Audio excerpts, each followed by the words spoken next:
Hi friends, నేను మీకు ఈరోజు హోమ్ మేడ్ సిర్లాక్ ఎలా చేస్తానో చూసేయండి. ఇది 6 మంత్స్ నుంచి 5 ఇయర్స్ పిల్లలకు కూడా పెట్టొచ్చు. చాలా హెల్దీ, వెయిట్ కూడా బాగా గెయిన్ అవుతారు.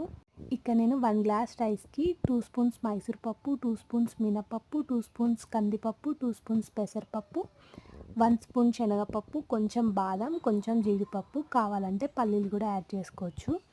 ఇవన్నీ మనం ఒక 2-3 టైమ్స్ అలా బాగా వాష్ చేసుకోవాలి. వాష్ చేసుకున్న తర్వాత ఒక మంచి కాటన్ క్లాత్ కానీ లేదంటే చున్నీ కానీ తీసుకొని ఒక 1 అవర్ 2 అవర్స్ అలా మంచిగా ఆరబెట్టేయాలి. నేను ఇది లాస్ట్ మంతే పాపకు పెట్టడం మానేసా, ఎందుకంటే ఫుడ్ అలవాటు చేద్దామని. ఇంక ఇప్పుడు అన్నం కూడా సరిగ్గా తినట్లేదు కదా, ఇదైనా కొంచెం బలం ఉంటుంది అన్నట్టుగా మళ్ళీ స్టార్ట్ చేస్తున్నా.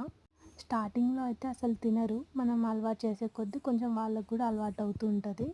ఇంక ఇవంతా ఆరిపోయిన తర్వాత కొంచెం జీలకర్ర యాడ్ చేసుకోవాలి, కావాలంటే వామ కూడా యాడ్ చేసుకోవచ్చు. లో ఫ్లేమ్లో పెట్టి కొంచెం కలర్ చేంజ్ అయ్యేదాకా ఫ్రై చేసుకోవాలి, మరీ ఫ్రై చేయొద్దు. ఇంకా అది ఫ్రై అయిపోయిన తర్వాత పూర్తిగా చల్లారిన తర్వాత అప్పుడు గ్రైండ్ చేసుకోండి.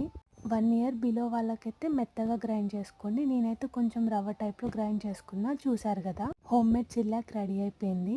ఇలా స్టోర్ చేసుకుంటే ఎన్ని డేస్ అయినా ఉంటుంది, నో ప్రాబ్లం, అసలు పాడవదు. వీడియో నచ్చితే ప్లీజ్ సబ్స్క్రైబ్ చేసుకోండి. బాయ్.